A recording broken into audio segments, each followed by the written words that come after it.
Good morning. Thank you for your kindness. Thank you for your love. Thank you for your belief. And thank you for your expectation. Because it is as we see, as we expect, as we realize what it is that we want, that is when we can begin to receive it. Because it is how we make connection with spirit. You know, the science of mind is why I would like to believe that most of us came to this teaching was so that we can understand the principles of how religion worked.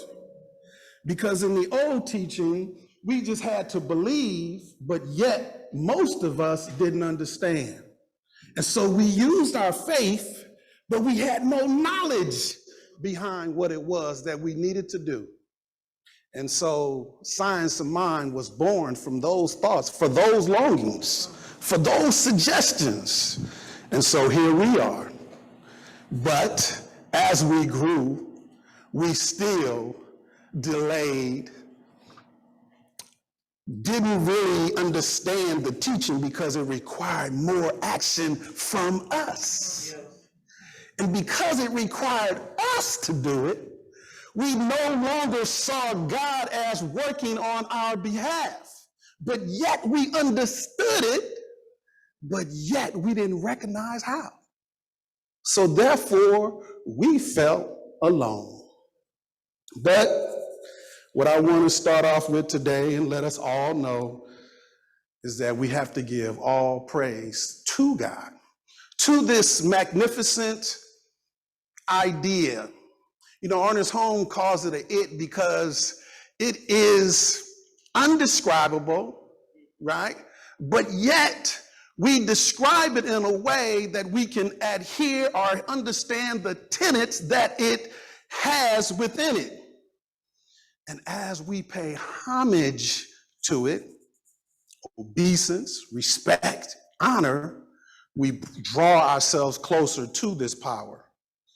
See, and if we lived to be 1,000, we could not thank the Spirit enough for what it has done and for what it will continue to do on our behalf. See, God is amongst the living. And nothing can happen without this life force. The humility and homage we give unto the Father will provide us the ideas and power to build our faith for supplanting our disconnected thoughts. See, because it is only the separation in mind that we have to a presence that is everywhere. So what I want to do right now is that I want us to clear our minds of any thoughts, any ideas that we've had prior to this moment. And we just do this by being silent, but listening to that small voice within us that is guiding us.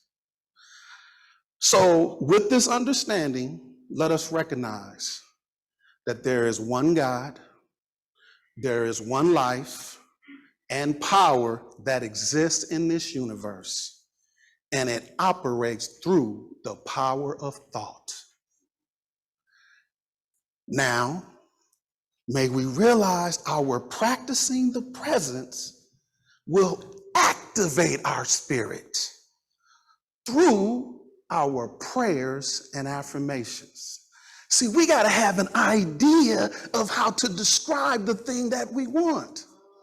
See, prayer is a request. It's a way that we've identified how we request what it is that we want from God.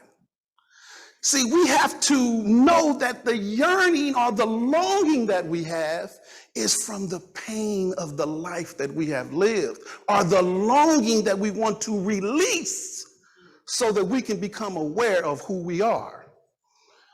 See, the mind always plays tricks on us because the mind operates on what it is we've been taught, what it is we become aware of, and what it is we've experienced. See, the thought is an attachment that we give to what has happened to us in life. And as things happen to us, we describe to it what it is, how it feels to us. And then that feeling makes us respond or react in a way that sometimes don't benefit the strength that we need to do what it is we need to do. Man, you got see, this teaching is bringing the awareness to us so that we can stand up in the power that we have. We are not weak. We should not be ashamed. We should not feel less than. Because, see, in the Bible, they're just describing life as it was in the way in which they were living. And so when they talk about they were naked and afraid, trying to find, basically what it's saying is it's the unawareness of that we have. See, it is only and it's just sort of like school, right? You have to learn first your ABCs. And this is how we have to begin to think so that we can break this down. So it's not so far-fetched. It's not. See, intelligence is only going to come as we learn. See, we all have it. We're all intelligent, but it is when we don't believe that we have it or that so-and-so learned it before I did. Right? My brother knew it before me. My sister read before I did, so therefore I don't think. No. That's setting yourself up for failure. See, we have to believe that this power is so connected to us that it is greater than ourselves. And when we activate it, we realize that we are empowered. And as we practice the presence with the power of thought, we shall overcome. See, there's no limit to what it does, but we limit it by how we use it. You see, when you grow up, and let's say you have, brothers or sisters who are a little bit more rambunctious than you, and you get into these altercations, just fun ones, right? And they may at the time be a little bit more stronger than you, a little bit more quicker than you. You begin to think in your mind that you are not able to wrestle with them and play with them at the level that they are. And so that diminishes your power. See, I'm just breaking this down so that we can understand how we are, right? And so when we do that, we limit ourselves. And then that concept carries on as we mature. See, it never goes away. So wherever we are in life, that's what happens. And when we respond that way, then we feel, we put our shoulders down. We don't stand erect. You should always feel that you have it. And if you don't have it, call upon it. The affirmation should be, I may not be aware of what I need now, but I know that the power that is moving on this earth is providing everything that I need. So I relax with a knowing that it is coming to me and I will realize how to use it. See, it is only the doubting, like if you think about how they tried to teach us in school, right? They taught us about doubting Thomas. We learned about, Curious George, right? But see, you got to remember these stories is supposed to enhance us. It is the school's way of enhancing our understanding of life. And so, if you are a person that are always worrisome, sky is falling, that's what you're going to think and you're going to see every time you don't achieve something. Because we're supposed to look at our failures as learning. Not that you failed. A mistake is only a delay in the process or the progress of what it is that we will know. See, realizing that the Father and I are one is the beginning of accepting the gift that has been given to us. This is rule number one. We have to believe that we have it. Because if we don't believe that we have it, then we never will express it. See, just because we're the ones who are doing it doesn't necessarily mean that we have the power. I'll touch on that later. But just bear with me. Like I said, I'll get to that later. You just hold tight. You just hold tight. You listen to him and he will reveal it to you. I'm just expressing it the way everybody in here is trying to feel it, because all of us are trying to gather the same information and become one. See, because it is our growing is that we all need, and we're all looking for a way to grow. All of us, because it don't matter what we learn today, we'll go out there tomorrow and hit our head and still feel like, I knew it, I couldn't, the challenge. See, that's how we respond to life. But yet we have to realize that life is only teaching us what it is that we need to do in the moment we experience something. Whatever happens, it's not the end. It's a circumstance that needs to be figured out. See, we have to start with this premise that the number one rule is we got to know God. See, we are denying the truth about ourselves and delaying the power we possess. See, Ernest Holmes says, intelligence begets intelligence. And at the level, he explains that at the level of our comprehension, we know and understand this God. The self-knowing, which is God-knowing, has the possibility of an eternal expansion. You can continue to learn and know. See, and grow in the understanding that you may have right now from where you are. Don't look at a scientist and think you can't learn the techniques or the ideas of what it takes to become. You're defeated because you said, I can't, right? You said, oh, doctor, oh, it takes too long. What? On whose time? Like, these are ways that we describe to ourselves that we don't want it, we don't want it. But yet we'll say, oh, I want to be a doctor, I want to be a lawyer, and then we'll turn around and give an excuse why we can't do it.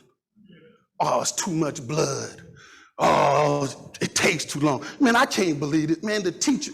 No. Just relax. What is it that I need in this moment to become whom I'm becoming? We need to become who it is that we are.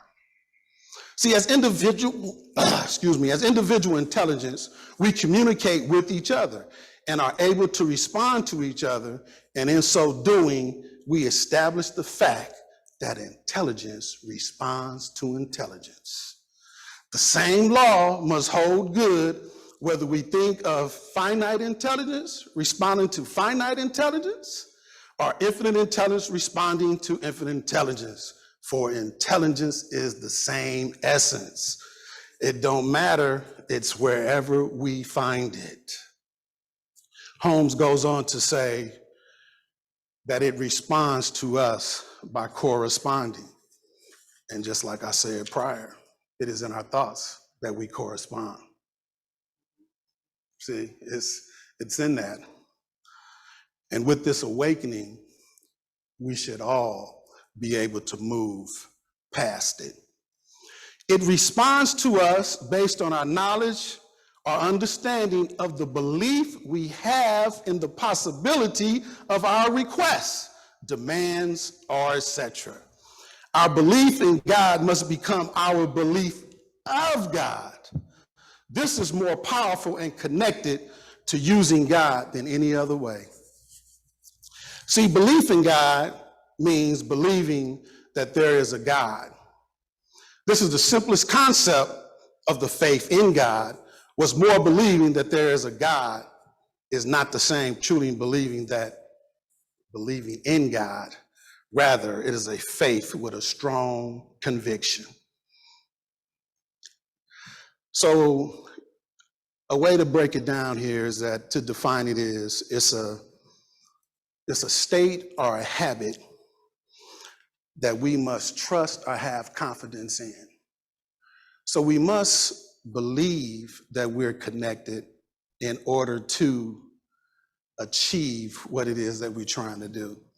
Now, a way that is written in the Bible, it's in Philippians 2 and 5 through 7, and it says, "Let this mind be in you that was also in Christ Jesus, whom thought it not to be robbery," right?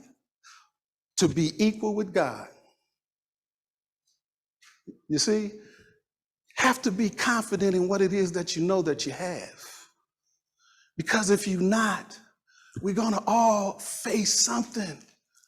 Like every one of us in here has faced an obstacle in our lives, a challenge, a difficulty. But it's what we do about it as we face it, which will determine the outcome. See, to believe in God means living according to his word. See, but without faith, it is impossible to please him. And basically, it's not saying please him, really. That pronoun they use is just expressing that, we won't really please ourselves because the law. See, we have to act according to the law in order to get the result of perfection that we're seeking. That's all it means. See, and then it goes on to say in Hebrews, it continues on, "For he who comes to God must believe that he is, and that he is a rewarder of those who diligently seek him." We have to believe that God is the power behind and doing it on our behalf, right? And he will reward those who diligently seek, those who continue to find the way, those who continue to seek to understand how it works. That's all. It's no different than trying to solve a math problem, any circumstance in your life. But see, we give up. We all do. And it's a part of those experiences, like I said earlier, when I used to arm wrestle with my brothers. If they beated me a couple times, then I didn't want to play. That's all that is. That's a sign of not wanting to or giving up on it, right? Not realizing that, no, I'm getting stronger because I'm starting to feel what it feels like with this pressure on my arm, right? It's like, I mean, I hope you hear me. Not in the delivery most times, but in the meaning of the word behind. It's sort of like they say, we have to use that third eye. Because sometimes on the surface, with the way we're looking for it, it may not look the way that we want it to look, but it's what's behind the message. I remember when, the Million Man March, and they was like, the messenger. And it's like, no, what is being said behind that? Unity, purpose, pride, respect, honor, right? It's like we have to see those things. We have to find a way to fight through those allies in our mind that deceive us from knowing the truth of who we are. See, God is omnipresent, meaning he is present at all times. See, and in Science of Mind 101, it says there's a spot that there's no spot where God is not. Just very simply. And we even forget that.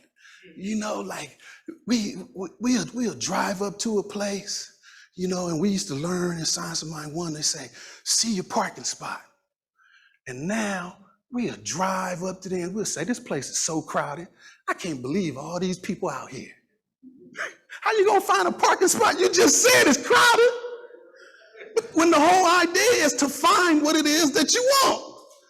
It said, see a parking spot for you.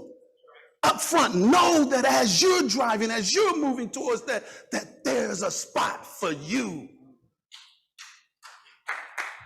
There's a spot for you. And that's how we have to recognize ourselves. You see, and another example of this is in the Garden of Eden.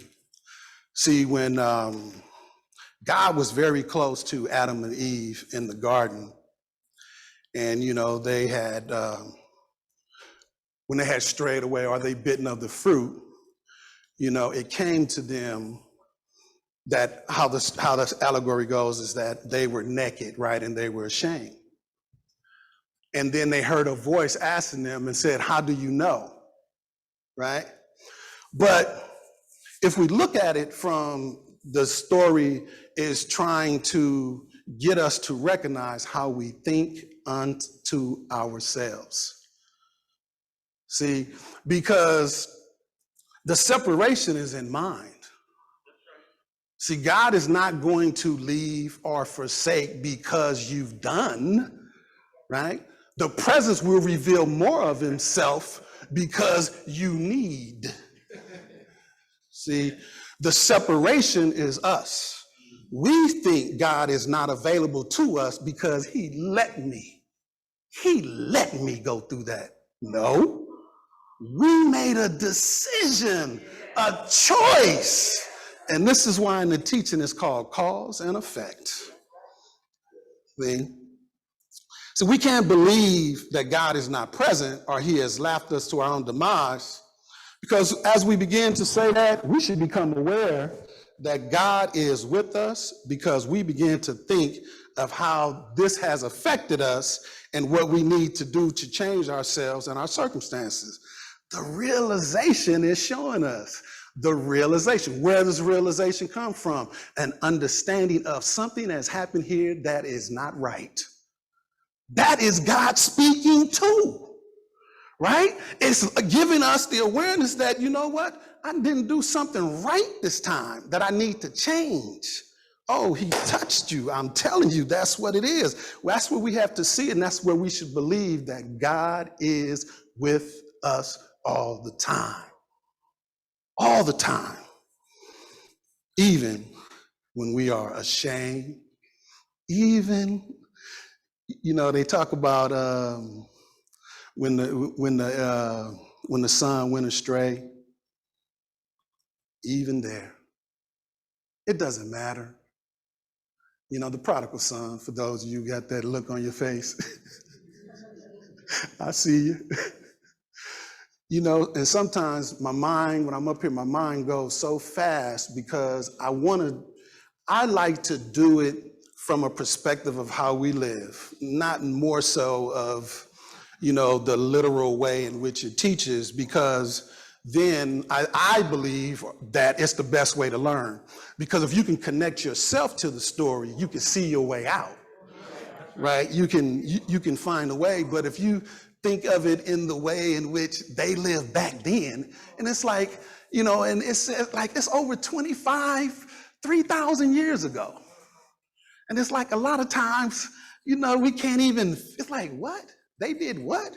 And it's even like, I'm going to say this and I'm going to move on. It's just like things that are written is only to assist us and to see where we came from, right?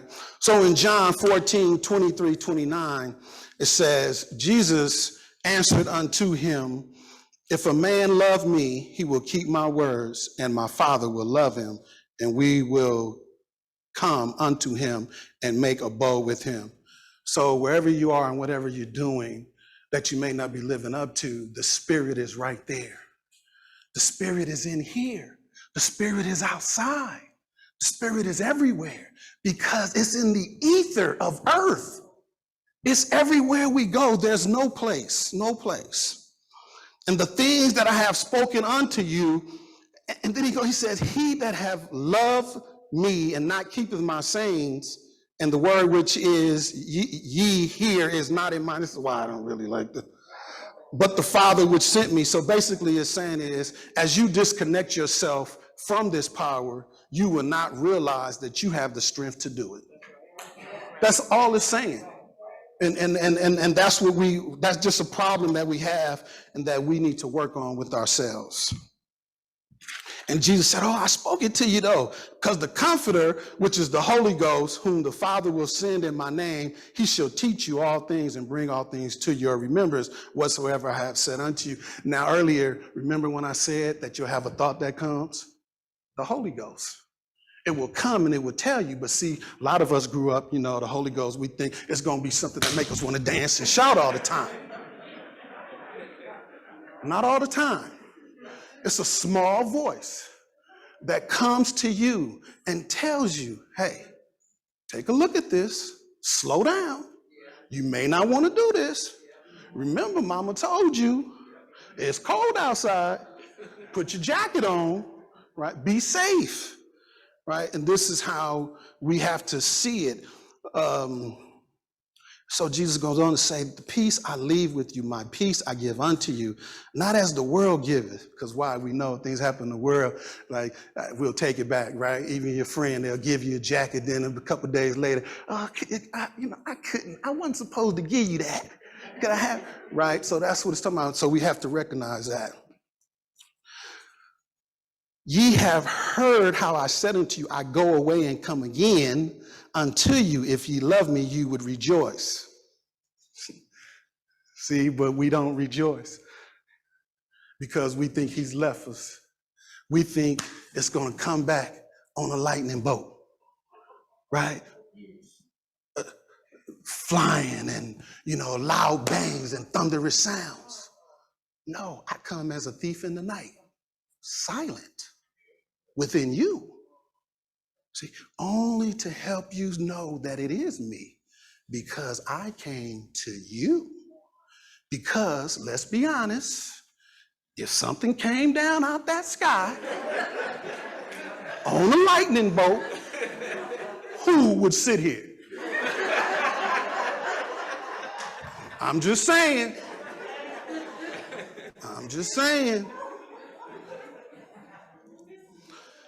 See, the teaching is just bringing us awareness to help us protect ourselves from the temptations of life.